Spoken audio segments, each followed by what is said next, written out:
Madam, ওটা পার্সেলটা। আচ্ছা, ম্যাডাম, কিছু মনে না করলে একটা কথা বলি। আসলে হয়েছে কি, বাইরে অনেক বৃষ্টি হচ্ছে আর আমার ফোনেও চার্জ নেই। আমার আর কয়েকটা পার্সেল বাকি রয়ে গেছে, ডেলিভারি করতে হবে। যদি আপনি কিছু মনে না করেন, একটু যদি আপনার বাসায় ফোনটা চার্জে দিতে পারতাম আমার জন্য খুব ভালো হতো। ঠিক আছে, বাট আপনার কাছে কি আপনার এনআইডি কার্ডের ফটোকপি বা আপনার কাছে কার্ডটা আছে? জি ম্যাডাম, আমার সাথে আছে। আচ্ছা ঠিক আছে, একটা মিনিট। হ্যাঁ,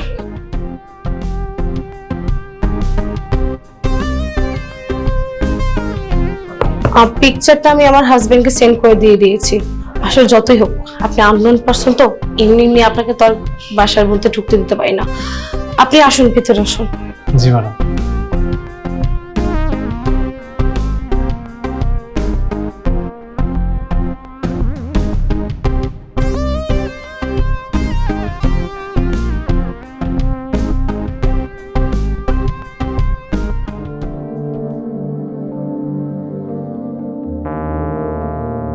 কিছু কি হয়েছে?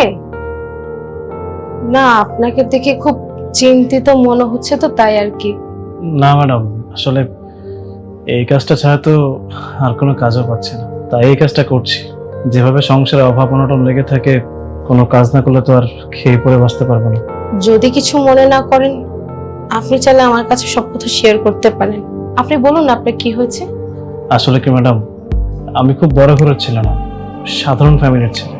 গ্রামে বড় হয়েছি, গ্রামে পড়াশোনা করেছি। সেই ছোটবেলা থেকেই সংসারে একটা অভাব অনটন লেগেই থাকতো। এর মধ্যে বাবা মা জোর করে বিয়ে করিয়ে দিয়েছে। এখন আমার ওয়াইফও আছে। আমি গ্রামে বিয়ে করেছিলাম, কিন্তু বিয়ের পরে আমার ওয়াইফ আবদার করলো তাকে শহরে নিয়ে আসতে হবে, সে নাকি গ্রামে থাকবে না। তারপর তাকে শহরে নিয়ে আসলাম, ভাবলাম যে কোনো না কোনো চাকরি হয়তো পেয়ে যাবে।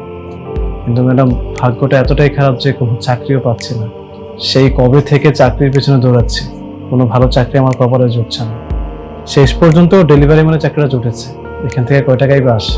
আমার ওয়াইফ, ওর না অনেক আহ্লাদ, অনেক আবদার, যেগুলো হয়তো আমি পুরোপুরি পূরণ করতে পারি না, কিন্তু চেষ্টা করি।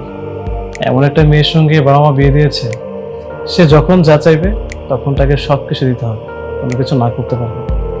আর যদি কোনো কিছু না করি, তখন সে আমাকে বলে, কিছু দিতে না পারলে বিয়ে করছিস কেন, আমার জীবন ধ্বংস করতেছিস কেন, আমার তো তুই নরক বানায় ফেলতেছিস আমার জীবনটা। অনেক কিছু বলে, অনেক কথা শোনায়। এই জন্য বাধ্য হয়ে এই কাজটা করতেছি। ভাবতেছি এভাবে করে চলতে থাকলে হয়তো বেশি দিন বাঁচবো না, হয়তো মরে যাব, আর নয়তো মানসিক রোগী হয়ে যাব।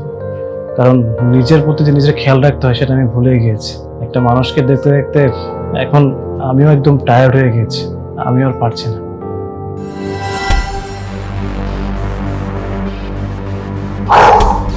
অদিতি, প্রচন্ড ক্ষুধা পেয়েছে, খাবারটা একটু বেড়ে দাও না। তো তোমার ক্ষুধা পেয়েছে, তো আমি কি করব? তোমার যদি এত খাওয়া শক্তি হয়, তুমি যাও, তুমি রান্নাঘর থেকে ভাত বেড়ে নিজেরটা নিজে খাও। আমাকে কেন বলছো? আর তুমি অফিসের মধ্যে কি এমন কাজ করো যে তোমাকে ভাত বেড়ে আমার দিতে হবে? নিজের ভাতটা কি নিজে বেড়ে দিতে পারো না? আসছে লাট সাহেব মনে হয়। অদিতি, আমাকে একটু ভাতটা বেড়ে দাও, আমি খাবো। যাও, নিজেটা নিজে বেড়ে খাও।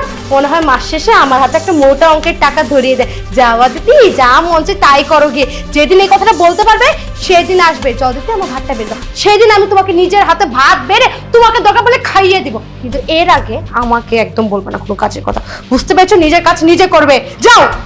ঠিক আছে, আমি বেড়ে নিচ্ছি। এ দাঁড়াও, ব্যাগটা কে নিবে? আমার বাপে? যাও, নিজের ব্যাগটা নিয়ে যাও। ফালতু লোকজন, ব্যাগটা মনে হয় আমার নিয়ে দিতে হবে। ফালতু।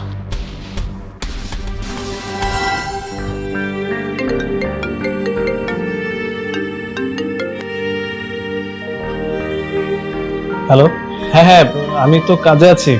ও আচ্ছা আচ্ছা, ঠিক আছে ঠিক আছে, আমি নিয়ে আসতেছি। ঠিক আছে, রাখো। ম্যাডাম, আমার ফোনে 5% চার্জ হয়েছে, আমি এখন আসি তাহলে। কোথায় যাচ্ছেন? বাহিরে তো অনেক বৃষ্টি হচ্ছে, এখন গেলে তো আপনার সমস্যা হতে পারে। ম্যাডাম, বৃষ্টি আমার কাছে কোনো বিষয় না, অনেক রোদের মধ্যেও কাজ করি। আর ও এখন ফোন দিয়েছে বাসা নাকি সবজি লাগবে, যদি আমি এক্ষুনি না যাই তাহলে আমাকে ছেড়ে চলে যাবে। আমি বরঞ্চ বাসায় যাই। ধন্যবাদ ম্যাডাম আপনাকে।